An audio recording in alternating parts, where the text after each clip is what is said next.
from by leaving a comment below. If you enjoy this video, don't forget to like and subscribe. Have a wonderful day. Enjoy the story, everyone. The pediatric wing of St. Michael's Hospital in Chicago carried a peculiar kind of silence. It wasn't the kind of hush that followed tragedy, nor the sterile quiet of routine. It was a silence thick with exhaustion, blinking monitors, and the soft rustle of nurses moving with practiced care. Among them, Emma moved as if she were made of light, the kind that didn't blind, but soothe. At 26, Emma had learned to read people by how they held their hands or blinked too fast.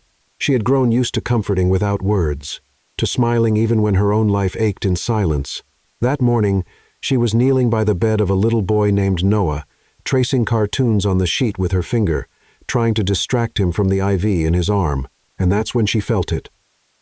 A presence, a pause, a gaze that pinned her from across the room. She turned slowly, cautiously, and her eyes locked with his. Julian stood by the doorway in a dark tailored suit that didn't belong anywhere near this worn-out ward.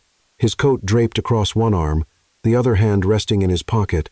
He observed her in a way that made time stretch and bend around them. It wasn't just curiosity. It was as if he recognized something in her, something he didn't expect. He had come unannounced, part of a discreet initiative to support public hospitals through his philanthropic branch, Sterling Foundation. Normally, he sent advisors or PR agents. But today, for reasons even he couldn't name, he decided to come in person, and now he couldn't look away. Emma stood up, her eyes never leaving his. There was no fear in her gaze, only confusion and something else. She smoothed the edge of her scrubs and walked toward him, her steps measured, graceful despite the fatigue that clung to her shoulders. "Can I help you?" she asked, her voice low and even. Julian blinked, as if returning from a place far away. "I apologize. I didn't mean to interrupt." "You didn't," she said, but her tone was different now, guarded, uncertain. "Are you with the foundation?" He nodded. "Sterling Enterprises. I'm Julian." Of course he was. Everyone in Chicago knew the name. The Sterling Empire touched everything. Banks, real estate, media, medicine. He was the man who made CEOs stutter, politicians flatter, and journalists tremble. And yet here he was, standing in front of her like a man unsure of his footing. "I'm Emma," she said simply. She didn't offer her hand. They stood in silence for a moment, long enough for her to notice the slight tension in his jaw, the way his eyes flicked between her and the boy on the bed. She followed his gaze. "Noah," she explained, 8 years old, came in last night with a severe asthma attack. He's scared of needles, so I distract him with dinosaurs. Does it help?" "Only if I do the T-Rex voice." She gave a faint smile, surprised by her own willingness to share. He didn't smile back, but his eyes softened just a little. "You're good at what you do." She tilted her head. "You just saw me kneel beside a bed. That doesn't say much." "It says everything," he replied. And there it was, a flicker of warmth beneath the armor. Their conversation didn't last long. A nurse called Emma from the hallway, and she excused herself, but before leaving, she glanced at him again, and in that glance, something was exchanged, not names or roles or intentions, just something wordless, intriguing, unfinished. Later that day, Emma would think back to that moment and realize she had seen sadness in his eyes. Not the performative kind that powerful men sometimes wore in interviews. This was something buried, raw, like he had forgotten how to ask for help and didn't trust anyone who offered it. Julian, for his part, found himself pacing the marble floors of his penthouse hours later, replaying her voice in his mind.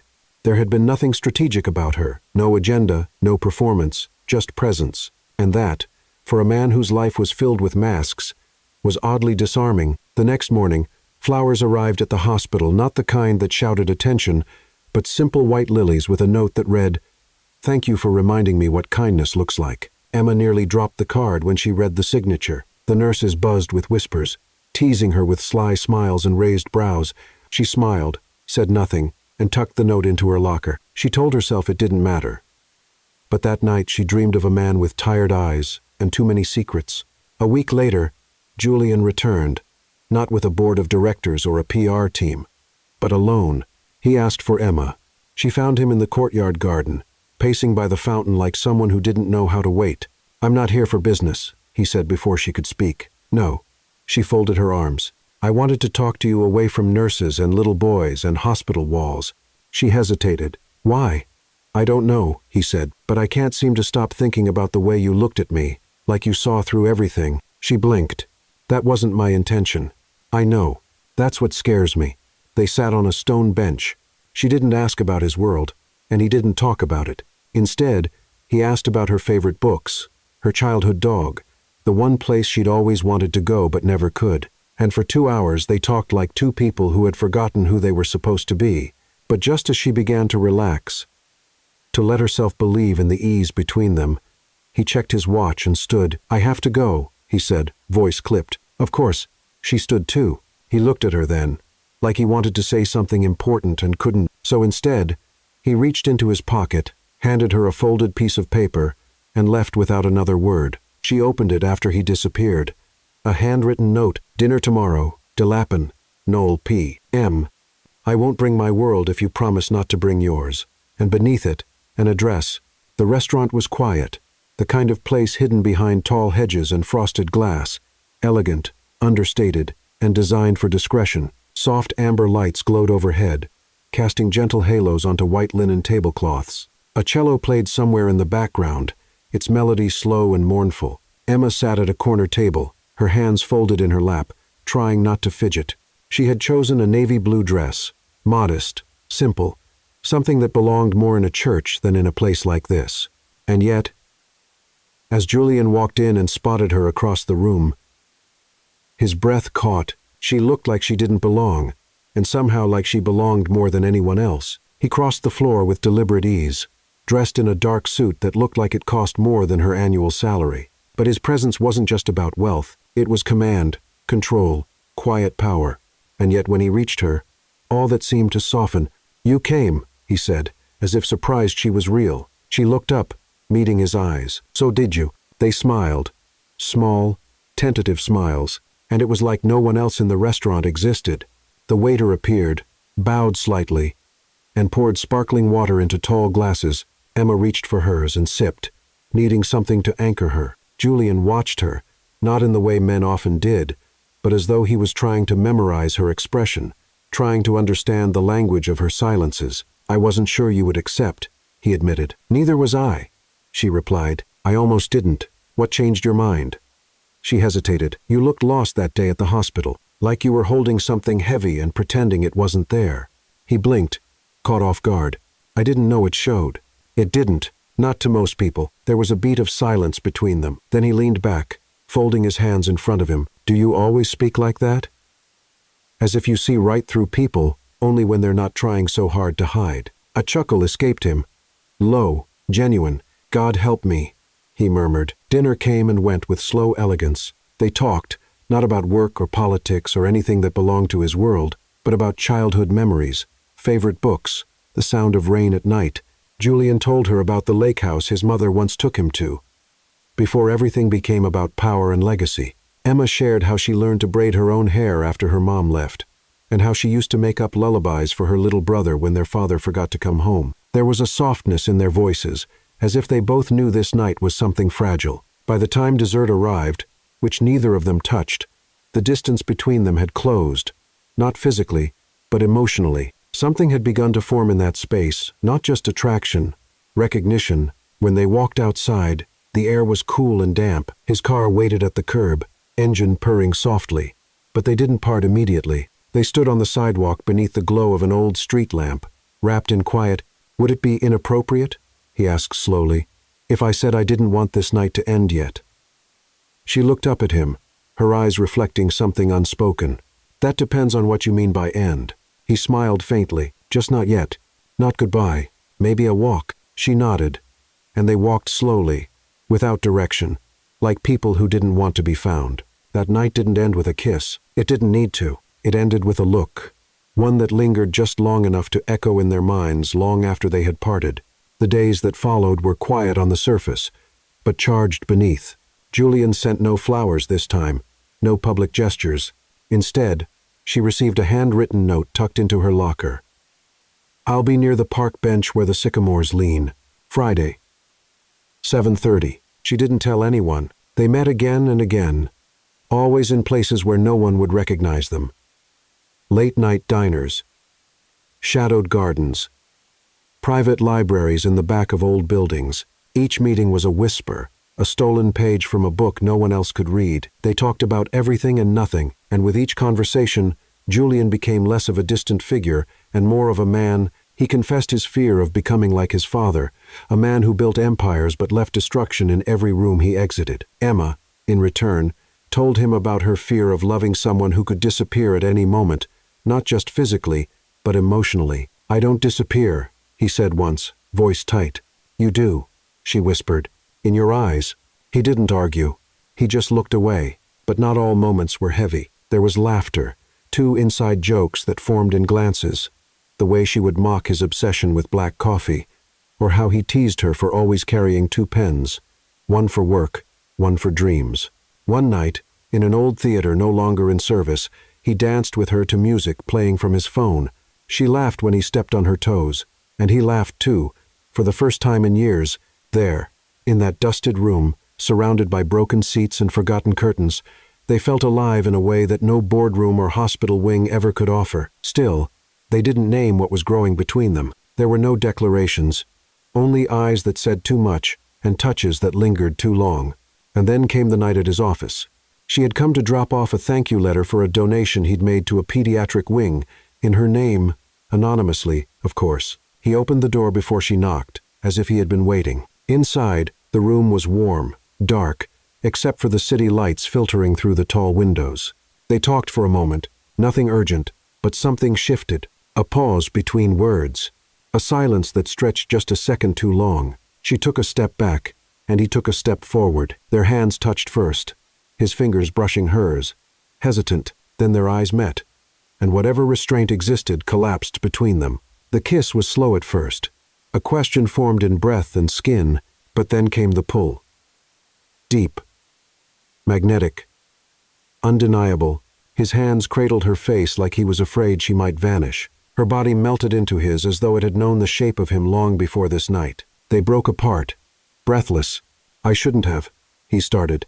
"I know," she said, but neither of them moved away. And outside, beyond the glass, the city kept its secrets. It was never supposed to happen like that. They had met for a late dinner, this time in a private lounge inside one of Julian's buildings, a quiet place with velvet chairs and dim lamps that spilled amber light across mahogany floors. He had cooked, or tried to burnt pasta, undercooked vegetables. Emma had laughed so hard she nearly cried. And Julian, for once, looked completely out of control. Human, soft. She cleaned the mess while he opened a bottle of wine. They sat on the floor instead of the table. Music played low, an old jazz tune humming like a secret in the background. "You're different when you're not trying to be perfect," she said, sipping slowly. He glanced at her, one eyebrow raised. "Is that a compliment?" "It's the only kind I give." They were closer than they realized, knees brushing, shoulders tilted toward one another, the kind of closeness that doesn't announce itself but creeps in one heartbeat at a time. Her hand was resting on the floor between them, and without thinking, his fingers found hers. A silent intertwining. She didn't pull away. They didn't speak after that, not for a long time. Instead, he shifted toward her, slow, tentative. Like someone approaching a fire, his hand moved to her cheek, his thumb grazing the curve of her jaw as his eyes searched hers, asking a question he didn't know how to phrase. Her breath hitched, but she didn't look away. He leaned in, and then their lips met. Soft, searching, unfamiliar, but destined. It wasn't the kiss of a man used to getting what he wanted. It was the kiss of someone afraid he might never deserve it. And for Emma, it wasn't surrender, it was recognition. When they broke apart, her hands were trembling slightly. She closed her eyes, grounding herself in the feel of his palm still cradling her cheek. "You okay?" he whispered. She nodded. "Barely. I didn't expect you to feel like this." "Like what?"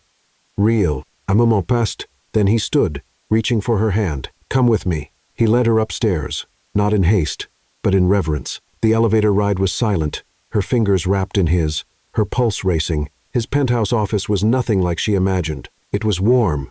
Books lined the shelves, and there was a piano in the corner covered in dust. He dimmed the lights and opened the floor-to-ceiling windows, letting in the city sounds, distant sirens, honking horns, the endless hum of life below. "Stay," he said quietly. She stepped closer. "Are you sure?" "No," he admitted, "but I want to be." Their second kiss was deeper, filled with things they hadn't said. He lifted her gently, carrying her into a room that smelled faintly of cedar and linen. She laughed nervously when he bumped into the doorframe, and he smiled as he whispered, "Sorry," into her shoulder. There were no sharp movements, no rush, just hands learning each other's pace. He undressed her like someone unwrapping something fragile, not with lust, but with awe. Her skin responded to his touch, like it had waited for this permission, and when she stood in front of him, bare and exposed, she didn't feel ashamed. She felt seen. Julian's movements were slow, careful. He kissed the curve of her shoulder, her collarbone, her wrists. He memorized the way her breath caught when he touched the small of her back, the way she whispered his name, Jules, like a prayer she wasn't sure he'd answer. They lay down together, and the space between them vanished. No pretense, no titles, just skin, warmth, and emotion unspoken. They didn't make love out of desire. They made love out of longing. Longing to be known, to be held, to be chosen. And when it was over, or rather, when the waves finally calmed, they didn't speak. They just lay in the dark, hearts still thundering, hands still searching, her head on his chest, his fingers drawing invisible shapes on her back. "I didn't mean for this to happen," she said softly. "I did," he replied. "Not like this, but I knew the moment I saw you that I would ruin myself if it meant being close to you." She closed her eyes, tears slipping out before she could stop them. He didn't wipe them, he just held her tighter. In the days that followed, they existed in stolen hours. In quiet hotel rooms, country roads, the backseat of a car parked in silence. Every touch became a language, every goodbye a wound. One night in his country house in the Hamptons, they cooked dinner together and ended up feeding each other by the fireplace. Outside, snow began to fall, slow and silent. Inside, he knelt behind her, kissing her spine, tracing his name into her skin with nothing but breath. She whispered things she never told anyone. He listened like it mattered more than any boardroom deal. "I'm afraid of becoming invisible," she said. "You're the only thing I see." They made love again, not because of passion alone, but because being apart had become unbearable, and somewhere in those moments, something unexpected began to grow, a quiet shift, a life forming within her, but Emma didn't know yet. Not then. She only knew that something sacred had taken root, and deep inside her, a truth was waiting to be discovered, one that would change everything. The nights that followed blurred into one another like brushstrokes on a canvas too sacred to name. For Emma and Julian, time stopped obeying clocks. They existed between hospital shifts and boardroom meetings, between the clatter of the real world and the hush of their secret. Sometimes it was his penthouse in Manhattan, a sleek glass sanctuary above the noise. Other times it was the cottage in the Hamptons, hidden behind pine trees and drenched in moonlight. Wherever they were, the world outside grew smaller. What mattered was the way they looked at each other when no one else could see. One evening, as winter whispered at the windows, Emma stood barefoot in his kitchen, wearing nothing but one of his dress shirts and sipping peppermint tea. Julian watched from the doorway, leaning against the frame like a man trying to memorize her. The way her hair was messily tied up, the way her legs stretched toward the soft light, the curve of her spine as she leaned on the counter. "You always do that," she said without turning. "Do what?" "Look at me like I'm about to disappear." He walked toward her slowly, his voice a hush. "That's because every time you're near me, I start believing things I stopped believing a long time ago." She turned to face him, placing the mug on the counter. "Like what?" "Like maybe I'm not doomed to become my father, that maybe I can build something without destroying it." Her eyes softened. She reached up and touched his face, a simple gesture, but one that made his throat tighten. "I'm not asking you to be anyone else," she whispered. "Just don't push me away." That night, they didn't rush. He kissed her in the hallway, their shadows stretching long across the hardwood floor. His hands slid beneath the shirt she wore, memorizing her warmth, her rhythm, the rise and fall of her breath. They made love with the kind of slowness that only comes when two people are no longer hiding. There was reverence in every movement. Julian traced her collarbone with his lips like it was scripture. Emma explored his chest with trembling fingers, not out of fear, but discovery. She whispered his name, Jules, and he closed his eyes as if the sound healed something in him. Later, lying in bed, tangled in the quiet, she asked, "Do you ever feel like we're living outside of time?" He looked at her, brushing a strand of hair from her cheek. "All the time." In the days that followed, their connection deepened, not just in passion, but in presence. They shared silences that didn't demand to be filled, laughter that rose suddenly and without explanation, moments when they'd sit across from each other, saying nothing, yet feeling completely understood. At the country house, the air smelled of pine and firewood. Julian lit the fireplace and laid thick blankets over the worn leather sofa. They shared wine and stories from their pasts, the things they never told anyone else. Emma confessed how, as a child, she used to fall asleep to the sound of her mother crying in the next room, how she would hum to herself just to drown it out. Julian told her how he used to sit in his father's office late at night, pretending to read contracts he didn't understand, just to feel close to him, even in silence. "So, you don't have to carry all of that," she said, tracing his knuckles with her thumb. "I don't know how to put it down. You're doing it now." And maybe he was, because that night, when they undressed each other again, it wasn't about escape. It was about being seen, being chosen, being held without question. She kissed the scar beneath his ribs and asked nothing. He ran his fingers down her spine and didn't flinch when she whispered her fears. There was no performance, just surrender. They lay in the quiet afterward, the fire crackling beside them. He pulled her into his chest, his chin resting on her head, and for the first time in years, he slept without dreams. But something unspoken had begun to shift. One morning, Emma stood at the bathroom sink, brushing her teeth, when she caught her reflection. Pale skin, darker circles under her eyes, a tension in her lower belly she couldn't quite place. She blinked it away, told herself it was nothing, just fatigue, just long hours and long nights. But a part of her knew somewhere beneath the surface. Her body had already begun to whisper a new story. She didn't say anything, not yet. Instead, she curled back into bed, slid beneath the sheets, and tucked herself into his side. He stirred but didn't wake, his arm instinctively wrapping around her. She listened to the sound of his breath and wondered what would happen when she finally told him. Would he panic?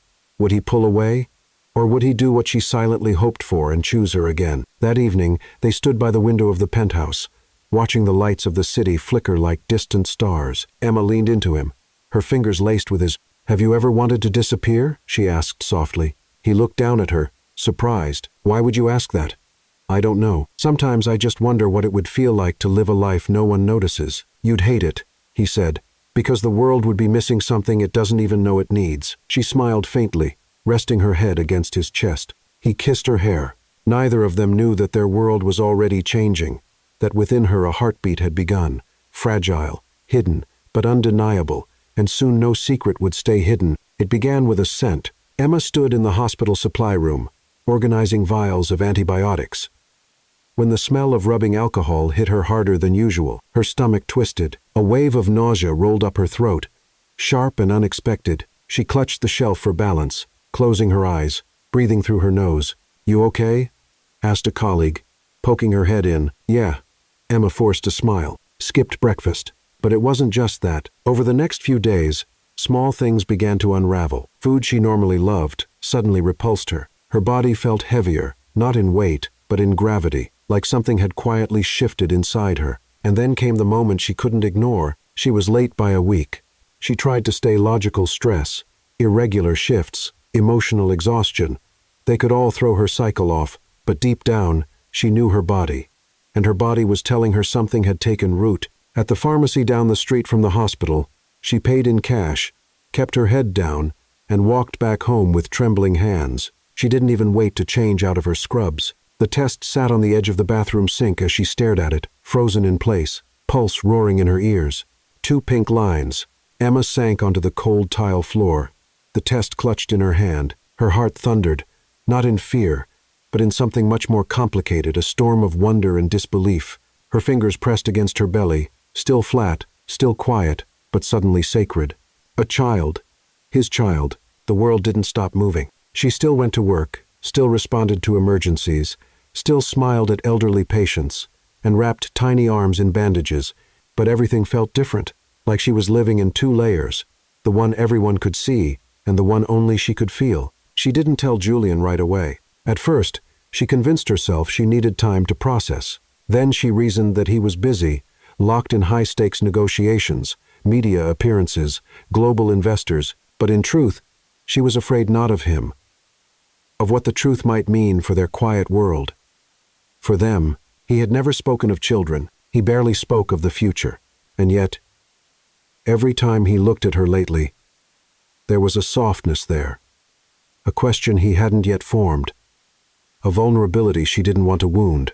The decision tore at her in silence. Then, one Sunday evening, the answer arrived in a different form. She was in his apartment, curled up on the window seat, sipping ginger tea, and pretending to read a book. Julian sat at the piano behind her, fingers gliding over the keys with surprising ease.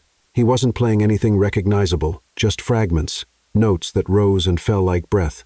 When the music faded, he turned toward her. "You've been quiet." She looked over her shoulder, startled by the way he was watching her. "Just tired," she said, "more than usual." She hesitated. "You notice that?" "I notice everything about you." Her heart skipped. He stood, walked over, and sat beside her on the cushioned bench. For a long moment, he said nothing. Then, quietly, "You've been pulling away from me." Her throat tightened. "I'm not." "You are." His voice wasn't angry. It was wounded. "And I don't know why." Emma closed the book in her lap and stared at her hands. Then, before fear could stop her, she reached into her bag and pulled out the folded paper. The second test, still sealed, still unspoken. She handed it to him, without a word. Julian looked at her, then down at the object in his hands.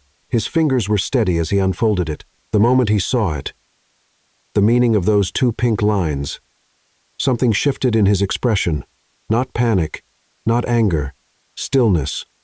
Like the moment before thunder, he didn't speak right away, just stared at it, then back at her. "You're sure?" he asked, voice hushed. She nodded, eyes wet. "I took two.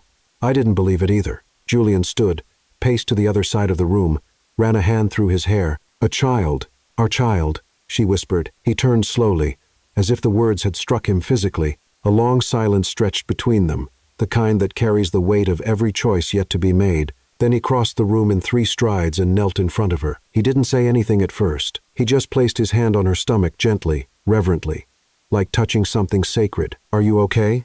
he asked. She nodded, biting back a sob. He looked up at her. "I don't know how to do this." "I don't either. I've never. I didn't grow up with examples of how to love someone the right way. I'm not asking for perfect," she whispered. "I just need to know you won't disappear." His eyes met hers, and for the first time, she saw something different there. Not just desire or admiration, but fear and wonder tangled together. "I won't run," he said finally. "Whatever this is, however it looks, I'm in it all the way." Emma exhaled, the breath shaking from her chest. He pulled her into him, holding her like she might break. And maybe in that moment, they both did. Just a little broke open, broke honest. They stood there in the quiet, wrapped in each other, while the city lights blinked behind them like tiny promises. Neither of them noticed the phone buzzing on the kitchen counter. A message, a name, a headline already beginning to take shape. Because outside their fragile bubble, the world had begun to whisper, and soon it would scream. It had been 3 days since Emma had handed him the test. And Julian still hadn't told anyone, no staff, no lawyers, no advisors. The world outside kept moving. Stock prices fluctuated, headlines rolled, but inside his penthouse, time had stilled. He spent hours pacing the floor, fingers raking through his hair, mind spinning through possibilities he'd never had to consider before. A child, his child. Everything in his world was built on control, iron contracts, boardroom dominance, polished press releases, but this was a heartbeat he couldn't manage or manipulate. It didn't come with a strategy. It came with vulnerability, and Emma, he watched her from across the room as she poured water into a glass, unaware that he was studying her. She had a glow about her lately, not cliché, not magical. Just a deeper stillness in the way she moved.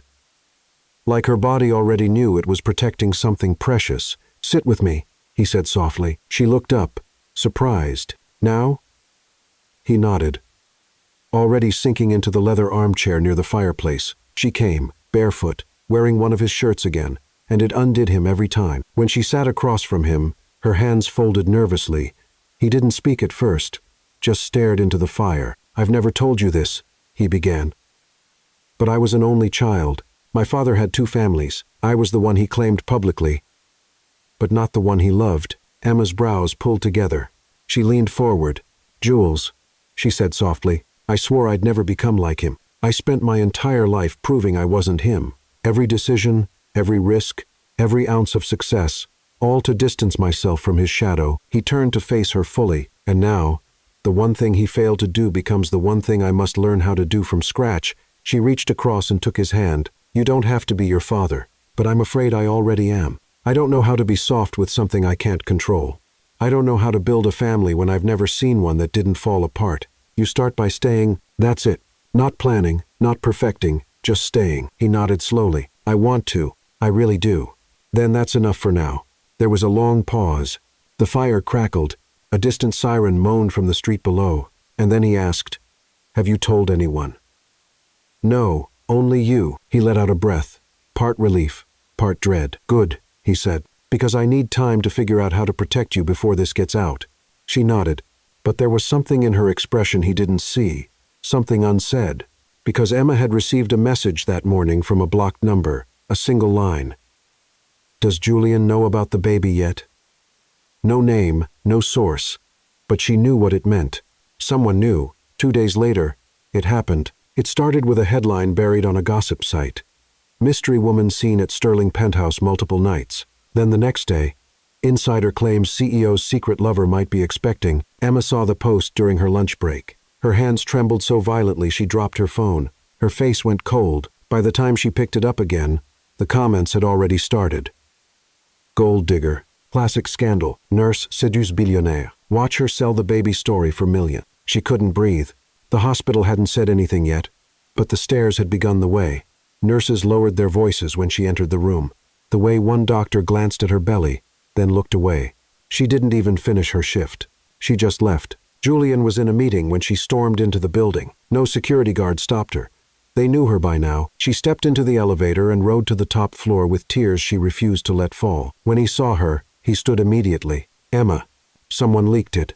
His face froze. She threw her phone onto his desk. They know. Everyone knows. It's starting already, the comments. The looks. The whispers. They're calling me. Her voice cracked. Calling me a trap. A scandal. He stepped toward her. But she flinched. You said you'd protect me. You said we had time. I didn't know. Didn't know what, Jules? That someone in your perfect little empire would betray you.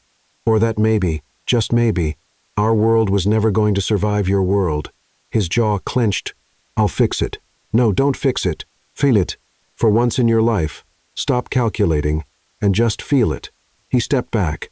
As if her words physically struck him, she wiped her eyes quickly. I don't want to disappear into your silence. If you're going to love me, you have to love all of this, the mess, the fear, the risk. Me. He swallowed hard. His chest rose and fell with a weight she couldn't see. Then he whispered, I do love you. The room went still. She stared at him. Then say it like you mean it. Not like a business deal. Not like an apology. He walked to her slowly, deliberately. I love you. Her eyes welled up. I love you, he repeated.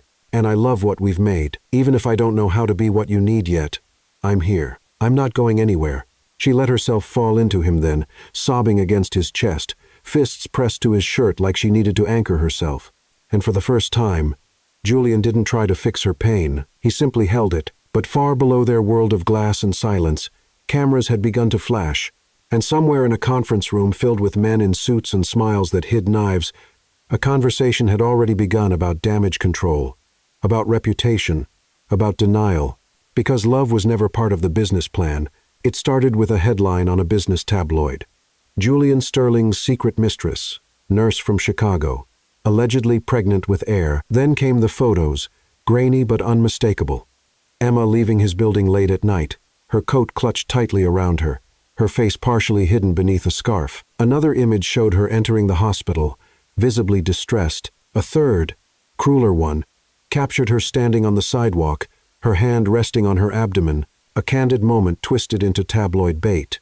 The news spread like wildfire. By midday, her name was trending. By nightfall, her hospital suspended her with the excuse of investigating internal policy violations. The press called her everything from the nurse who seduced a billionaire to the woman destroying Sterling Enterprises. Talk shows speculated whether she had intentionally gotten pregnant. Blogger dissected her past. Old social media posts resurfaced and were taken out of context. Her modest apartment was swarmed by photographers. A drone hovered outside her kitchen window. She couldn't go outside without being followed. Couldn't check her phone without seeing her name twisted into headlines. she didn't recognize. And Julian, he had promised to protect her, but he was silent, too silent. Emma sat on the bathroom floor of the penthouse, curled up near the tub, her phone vibrating endlessly beside her. She hadn't answered a call in hours. She couldn't. The noise was too loud, not just outside, but inside her. Her body felt tense, her chest tight. The weight of the baby she carried suddenly felt heavier. Not physically, but spiritually. She pressed her palm to her belly and whispered, "I'm sorry," again and again. The worst part wasn't the articles. It was the comments. "How much do you think she got paid to keep it?" "Another woman trying to trap." "A rich man. Hope he demands a paternity test." They didn't know her. They didn't know him, but in the world of public perception, truth was the first casualty. Meanwhile, across the city, Julian sat in a dark conference room surrounded by executives, men in suits, women with tight smiles, legal teams, PR handlers, investors who spoke in percentages and risk analysis. As if this living, breathing crisis was nothing but a glitch in the algorithm. "You need to issue a denial," one advisor said immediately. "We've drafted a press release." Added another, "You'll say the woman is lying, that you never had a personal relationship with her." Julian didn't speak. The room waited. Then one man leaned forward, voice colder than the rest. "If you acknowledge this child publicly, you're opening yourself up to legal exposure, stockholder panic, and possibly a hostile board takeover. We need you to understand the gravity of this situation." Julian's jaw tightened. "So, you want me to lie?" The man didn't flinch. "We want you to protect what you've built." Julian looked down at the file in front of him. A blurry photo of Emma, a printed copy of the article, her name circled in red ink like a threat. He stood. "This meeting is over. Julian, I said it's over." He left without another word. That night, Emma didn't sleep. She paced the apartment for hours, every creak of the floorboards echoing her restlessness. Her phone buzzed again. Unknown number. She shut it off. At 3:17 M. She heard the key turn in the door. Julian entered, his face pale, his eyes hollow. She didn't wait. "Where have you been?" "Meetings. Meetings," she repeated. "While my life was torn apart, I'm trying to fix it." "Emma, you're trying to protect your name," she said sharply. "Not me. Not us." He stepped closer. "That's not true." "Then where were you when the media came for me? When the hospital suspended me? When I stood on the sidewalk sobbing because I didn't know if I could even buy groceries without being followed?" His lips parted, but no words came. Her voice cracked. "You promised to protect me. I didn't know it would happen so fast. You didn't know it would be real," she said, trembling. "But this is real. I am real. And your silence? It's louder than the headlines." He stepped forward, his voice breaking. "I thought staying quiet would shield you, that it would make it go away." "Did it?" she asked bitterly. "Because I've never felt more exposed." There was a pause, long and aching. Then she said something that made him flinch. "I don't know who I'm more afraid of right now, the world outside or you." He looked shattered, but she wasn't finished. "I love you," she whispered, "but I won't raise this child hiding behind your curtains. I won't be a secret. Not for your empire, not for your shareholders, not even for you." He reached for her hand, but she pulled away. Tears streamed silently down her cheeks as she walked to the bedroom and shut the door, not with a slam, but with the kind of quiet that meant something had broken. The next morning, the media doubled down. Julian Sterling refuses to comment. Is silence an admission? Nurse disappears from public eye. Where is she now? Another headline suggested she had fled the country. Another claimed she was suing him for millions. None of it was true, but truth didn't matter, and for the first time Emma felt something she hadn't felt in months. Alone. On the 42nd floor of Sterling Enterprises, Julian stood at his office window, staring down at a city he no longer recognized. His phone rang, and he didn't answer. His reflection in the glass looked like a stranger, someone cold, brilliant, and empty. He touched the spot on the window where the rain streaked down the glass. Then, quietly, he whispered to the empty room, "What have I done?" Behind him, the office door creaked open. "Sir," his assistant said gently, "the press conference has been scheduled." He turned slowly. Press conference? He hadn't approved that. But the machine had already started moving without him. And now he'd have to decide. Protect his world, or protect the woman who had become it. The silence didn't arrive all at once. It crept in slowly, like fog rolling in through a cracked window, soft, invisible, but suffocating. Emma stayed in the guest bedroom, not because she was angry, but because she no longer knew where she belonged. The master bed smelled like him, like cinnamon and leather and all the things that once made her feel safe. Now it felt like a museum of unspoken things. Julian didn't ask her to return. He didn't ask anything at all. Their conversations shrank to logistics. "Are you eating?" "Yes." "I'll be out late." "Okay. Doctor's appointment next Thursday." That was all. "No, I miss you." "No, I'm sorry." "No, I love you." Emma moved through the penthouse like a ghost, invisible but still aching. She found herself staring at the sonogram tucked inside her drawer, the one where a tiny shape was beginning to form, and wondering how something so alive could grow inside so much silence. Sometimes, in the early morning hours, when the city was still asleep, she'd feel the softest flutter in her abdomen, not a kick, not yet, just a whisper of movement, as if the child inside her was asking, "Are we going to be okay?" And she didn't know how to answer. Julian buried himself in work. He arrived early, left late, took calls at night. He barely touched his piano, barely touched her. It wasn't that he didn't care. It was that he didn't know how to bridge the space between them anymore. He had built his entire life around power, knowing the right thing to say, when to say it, and how to spin it into strength. But with Emma, every word he didn't speak became a wall. Every look avoided a brick in the distance growing between them. He'd stand outside her door sometimes, hand raised to knock, but he never did. One evening, she stood on the balcony, wrapped in a knit blanket, staring out at the skyline. The wind brushed her hair into her face, and the lights of Manhattan blinked like distant planets. Behind her, she heard the soft creak of a door. He stepped out, said nothing, stood beside her. She didn't look at him, but she asked, "Do you ever think about what kind of father you'll be?" He hesitated. "Every day, and I'm terrified." She nodded. "Me too." Silence again, but this time heavier, loaded with things unsaid. She turned toward him. "Do you still want this? Me? The baby? This life?" His eyes flicked to hers, but he didn't answer. And that said everything. 2 days later, she packed a small bag, just clothes, vitamins, a few books. When he came home, she was in the hallway, coat on, her hand gripping the handle of her suitcase. His heart stopped. "Where are you going?" he asked, barely above a whisper. "I need space." He stepped forward. "Emma, I'm not leaving you. I'm leaving this silence, this prison you're building around us." He looked pained. "I didn't mean to." "I know," she said, "but meaning well doesn't stop the bleeding." He reached out, and for a moment she let him touch her, his hand on her cheek, her breath caught in her throat. "I still love you," he said. "I know," she replied. Then, gently, she pulled away and left. She moved into a modest apartment on the other side of the city.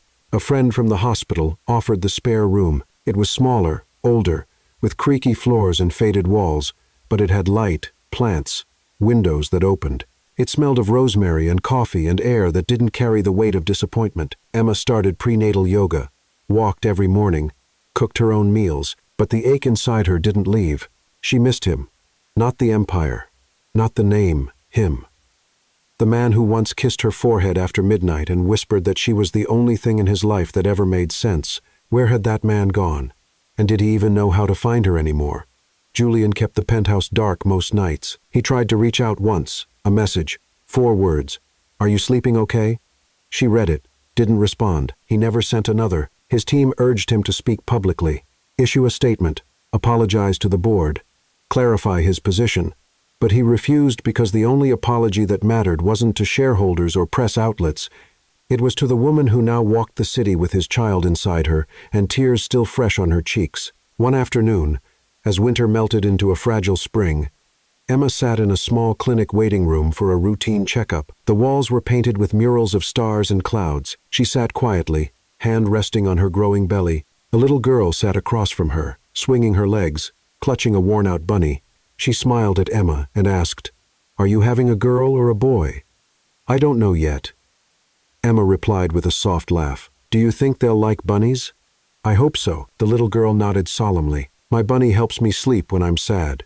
Emma's throat tightened. "Maybe your baby will need one, too," the girl added. "Maybe," Emma whispered, tears burning behind her eyes, because for the first time in weeks, she realized something terrifying. She didn't just feel alone. She felt forgotten. That night, she opened her journal and wrote a single line. "I don't know if we're still waiting for each other or if we're both just letting go." She closed the notebook, turned off the lamp, and curled into herself as the city breathed on without them. But across town, in a penthouse now dim and silent, Julian sat at his piano.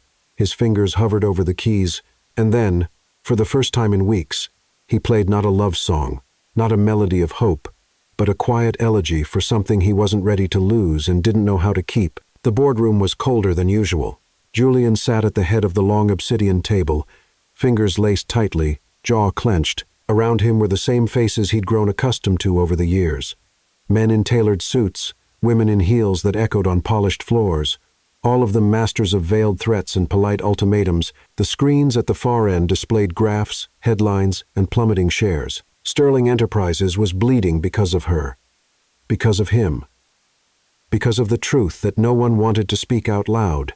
An executive cleared his throat. "You have 72 hours to issue a public statement denying the paternity. If you don't, our investors will start pulling out. You know this." Another voice followed. "We've arranged a press conference. You simply have to read what's written. It doesn't have to be aggressive, just enough to cast doubt. Once that's done," a third added, "we'll begin recovery strategy. We'll manage the narrative." Julian said nothing. His silence was no longer misunderstood. It was feared. They continued anyway. "You'll keep your position. We'll minimize the PR damage. But only if you cooperate, only if you lie, only if you erase her." He rose from his chair slowly and walked out, not a word, not a glance back. Outside, the city pulsed with rain. He stepped into the back of the black car waiting for him, the leather seats cold beneath him. His assistant sat in front, her phone buzzing nonstop. She turned slightly. "Sir, you have a message from Emma." He looked up, his heart caught. She hadn't reached out in weeks. He took the phone with a hand that trembled more than he wanted to admit. It was a voice message, just 8 seconds long. He tapped play. "I didn't call to fight. I miss you, and I'm scared. I can't do this alone." He closed his eyes. The car kept moving, but everything inside him stopped. Meanwhile, across the city, Emma sat on the edge of her bed, one hand on her belly, the other still clutching her phone. She hadn't expected him to answer. She hadn't even expected herself to speak, but the weight had become too much, and her heart, once so strong, was tired. Her baby kicked for the first time, and she gasped. Tears filled her eyes, not from pain, from longing, because the person she wanted to tell most was drifting further away by the day. Julian stood in the middle of his office. Outside the glass walls, the city stretched in every direction, powerful, endless, built by hands like his. But inside, he was still the boy sitting alone in a hallway, waiting for a father who never showed up. The difference was, now he had the chance to become something different, to choose love over legacy. And he had no idea how. The next morning, his lawyers waited for a final answer. The PR team had prepared everything. Cameras were being installed. A carefully worded statement was loaded on the teleprompter. All Julian had to do was show up. Instead, he was staring at the mirror, tying his tie, loosening it, tying it again. He had never looked more polished or more lost. At 10 o'clock a.m., reporters gathered. Lights flashed. Microphones clicked into place. The press conference room was filled to capacity. But the podium remained empty. 10, no Julian. 10, whispers, phones buzzing, panic in the eyes of his staff. And then a message appeared on the newswire. Julian Sterling cancels appearance. Statement forthcoming at 10:12 a.m. Emma opened her door. Julian stood there, rain on his coat, breath shaky. Tie gone. She stared at him for a long, aching moment. "Why are you here?" she asked. He didn't answer right away. Instead, he reached into his pocket and pulled out a single folded piece of paper, the statement he was supposed to read. He tore it in half, then into quarters, let the pieces fall between them. "I couldn't do it," he said softly. "I couldn't lie. Not about you. Not about him." Emma's lips parted. "Him?" He stepped forward, hands trembling slightly. "I've been choosing power my entire life, but power never held me when I couldn't breathe. Power never said my name like it meant something." "You did." Her eyes filled. "I choose you, Emma. I choose our child, even if it costs me everything." She stared at him, the anger, the hurt, the love, all of it rising to the surface at once. He reached out, barely touching her hand. "I'm scared," he whispered. "So am I," she said. "But maybe we don't have to do this. Scared and alone." He pulled her into his arms, held her like she was the only truth left in a world full of noise. And in that moment, The future wasn't certain. But the choice was, back at Sterling Enterprises, chaos unfolded, stocks dropped, papers blared betrayal. The board panicked.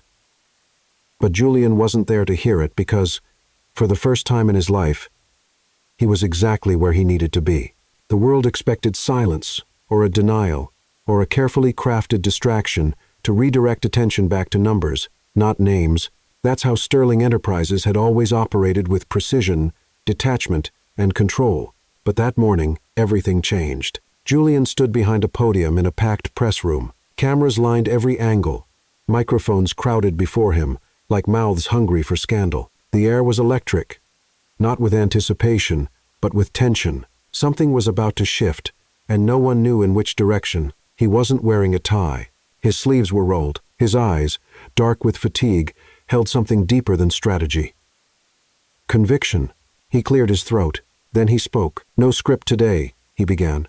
Voice low, steady, just truth. A ripple moved through the room. He paused, glanced briefly at the front row reporters, critics, shareholders, adversaries, and then he looked directly into the camera. "There's been a lot of speculation lately about my personal life, about a woman, a child, about whether or not I have a future outside of this company." Another pause. "I'm here to confirm one thing. It's all true." Gasps, audible. It continued. "Her name is Emma Grace. She is not a scandal. She is not a mistake. She is not a threat to this company or to me. She is the woman I love." He let the words settle, and then, "We are expecting a child." Flashes exploded across the room. Julian didn't flinch. "I understand this isn't what people expect from a man in my position, but maybe that's the problem. We've spent too long hiding behind polished images and statements written by people who've never tasted fear or joy or vulnerability." He looked down for a moment, then back up. "I've built an empire, yes, but I've also built walls, and for the first time in my life, someone saw past them, not to what I could offer, but to who I actually am. Broken, flawed, but willing to fight." The room was breathless. "I am stepping down as CEO of Sterling Enterprises, effective immediately, not because I'm ashamed, but because I want to live a life I don't have to hide from." He exhaled. "I want to be a father, a real one. I want to build something with my own hands that doesn't have a stock ticker attached to it." He took a step back from the podium, looked directly at the lens again. "Emma, if you're watching this, I choose us publicly, proudly, forever." And with that, he left the stage. No questions, no rehearsed answers. Just the echo of truth in a room that had forgotten how to recognize it. Emma stood frozen in front of the television. The news alert had lit up her phone. She had turned it on out of curiosity, expecting another cold press release, another wave of damage control. But then there he was, his voice, his eyes, his words. She stood in her small kitchen, hands over her mouth, tears falling freely. The baby kicked again, not a flutter this time, but a press, as if agreeing, as if saying, "I heard him too, Mom." She cried and laughed and dropped to her knees, overwhelmed, because she had hoped. But she never expected not this, not him, not everything. The country exploded. Half applauded his honesty, half criticized the recklessness. The board was furious. The shareholders panicked. But the people, the ordinary ones, saw something else. A man letting go of power for something real. A man not running from consequences, but toward love. Interviews flooded in. Headlines changed tone. CEO chooses love over legacy. The billionaire who said no to the script. Is this the end of Sterling Enterprises or the start of something more? But Julian didn't answer any of them. He didn't go on talk shows. He didn't write a memoir. He went home to her. He arrived at Emma's apartment the next day. No cameras, no entourage, just him. This time, when she opened the door, she didn't look at him with suspicion or fear. She looked at him like he was the answer to a prayer she never dared to say out loud. He stepped inside quietly. She stared for a moment, her arms wrapped protectively around her stomach. Then she whispered, "You meant it." He nodded. Every word. She walked to him slowly, tears filling her lashes again. "I don't know what happens next," she said honestly. "Neither do I," he whispered, "but I want to find out with you." He lowered to his knees, pressed his forehead gently against her belly, closed his eyes. "I'm sorry for the silence," he said, "for the fear, for all the ways I failed you." She placed her hands over his, "And I'm sorry I walked away without letting you catch up." He looked up at her. "I'm caught up now," and she smiled. Because he was. Finally, they sat on the couch later that night. No plans, no strategies. Just space between them that felt like a beginning. Julian reached into his pocket and pulled out a small box. She blinked. He opened it. A ring. Simple, elegant, timeless. "I'm not asking for perfect," he said, echoing her own words back to her. "Just a life where we don't hide anymore." Her breath caught, and in a whisper filled with all the quiet yeses her heart had held back, she said, "Okay." Outside, the city carried on horns, voices, headlines, chaos, but inside that little apartment, something powerful had happened. Not a scandal, not a press strategy, but a decision to love without fear, to begin again together, and far above the noise, where boardrooms once ruled and power reigned, a throne stood empty, and a heart, once walled off by legacy, had finally learned to open. Spring didn't return all at once. It crept back in gently, like a second chance whispered into the soil. In the Colorado Valley, where the wind moved without hurry and the night smelled of pine and wood smoke, a quiet farmhouse came alive again, not with luxury, but with warmth, and inside it, a new life was beginning, not just for the child sleeping in the nursery, but for the two souls who had walked through fire just to find each other again.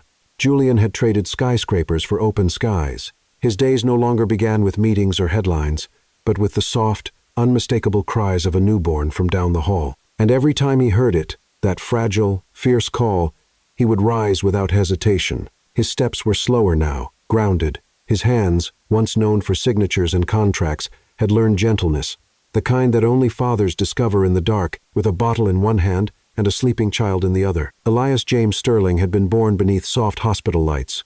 With Emma gripping Julian's hand so tightly, he thought she might never let go, and he hadn't wanted her to. The moment Elias let out his first cry, Julian had broken not with fear, but with wonder. He had held him for hours, whispering apologies into the boy's hair, not for what had been, but for everything that would never touch him.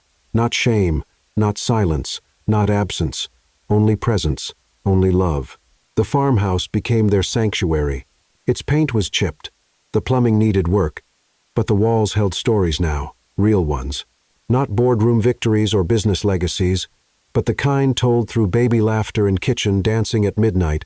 Julian chopped wood in the mornings and learned how to brew strong coffee. He walked barefoot across the creaky floors and planted herbs with Emma in the garden, his hands dirty in ways that made him feel clean. At night, he would write not reports, not speeches, but letters to Elias, a collection of pages he planned to give him one day, when he was old enough to understand that his father hadn't always been the man who tucked him in, and that love sometimes takes time to learn. Emma, too, changed. She went back to nursing part-time at a local community clinic. Patients greeted her by name. Children waved when they saw her in town. And though she was still known as the woman from the news, no one treated her like a headline. She was simply Emma, now mother, healer, wife in all but name.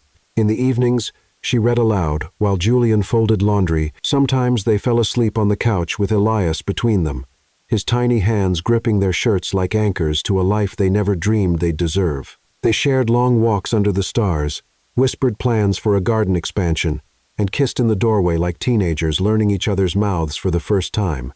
It was ordinary, and it was perfect, but healing isn't a straight road. There were hard nights, nights when Elias wouldn't sleep, and both were too tired to speak without sharpness. Nights when Julian woke from nightmares, his father's voice echoing in his mind, warning him he'd fail just the same. On those nights, Emma would hold him not with words, but with silence and skin, her palm pressed to his chest until the storm inside him quieted, and sometimes she would cry too, not from sadness, but from the weight of joy, from the disbelief that this peace, this love, had chosen her after all the years she thought it never would. They didn't aim for perfection.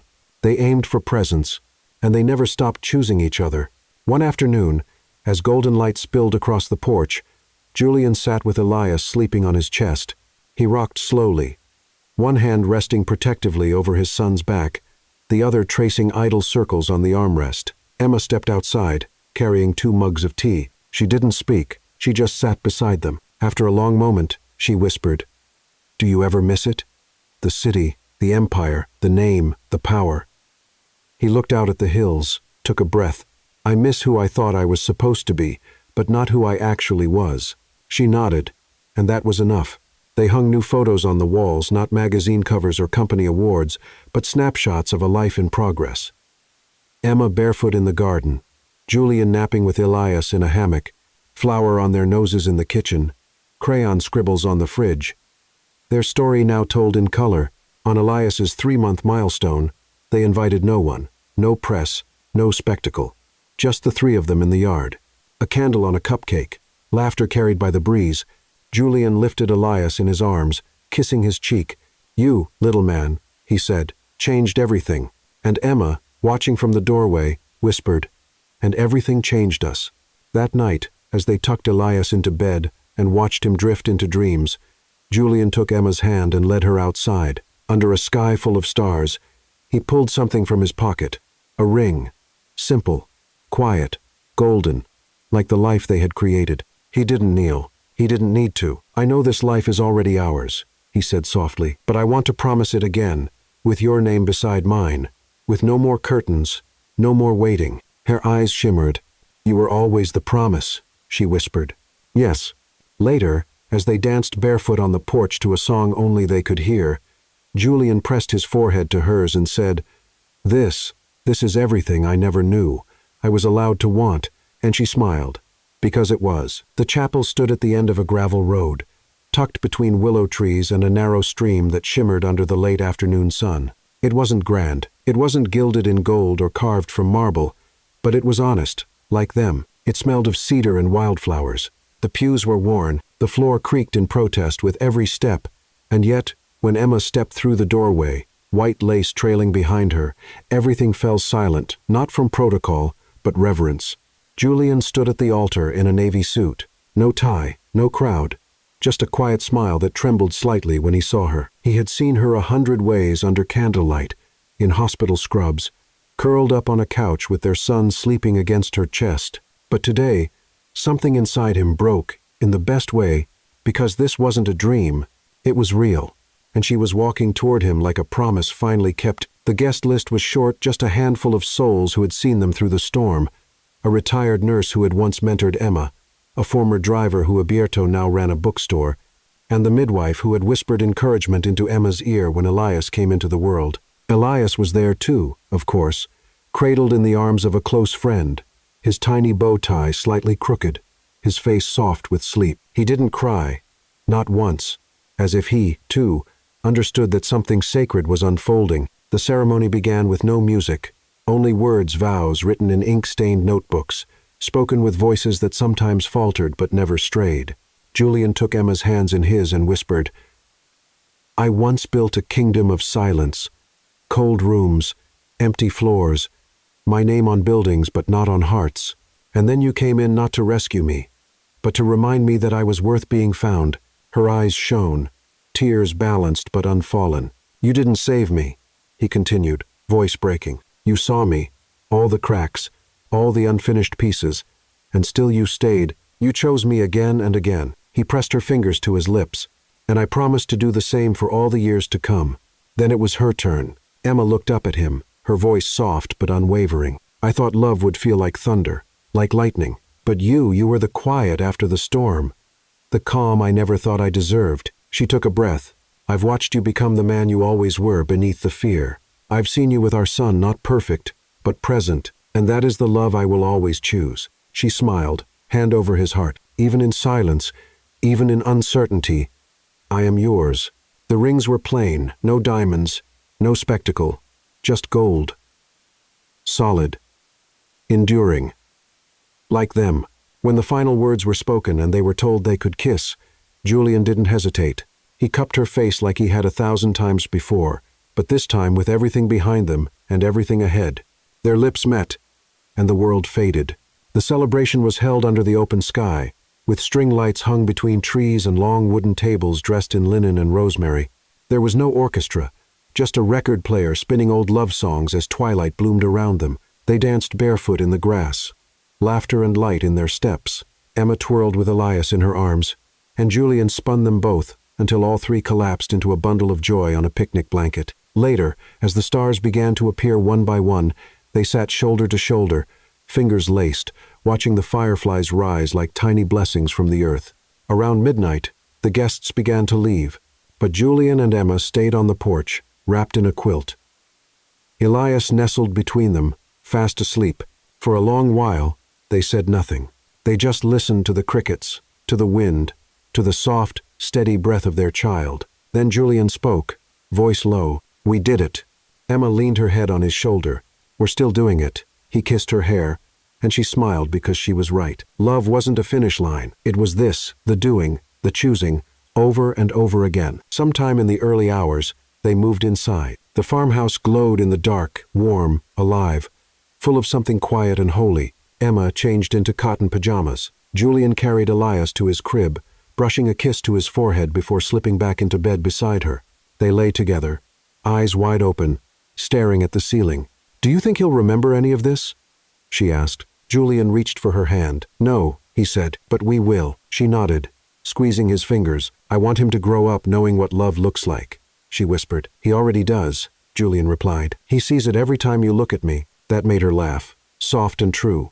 And as she drifted into sleep, he watched her one last time, memorizing the rise and fall of her breath, the curve of her smile, the way peace had finally found a place to land.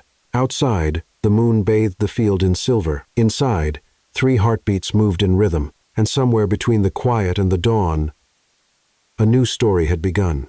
She entered his life like someone turning on a light in a forgotten room, and he finally understood that true power didn't lie in controlling the world, but in allowing himself to be loved. Julian and Emma didn't choose the easiest path. They chose the truest, and in this love without a script, between silences and new beginnings, they built something that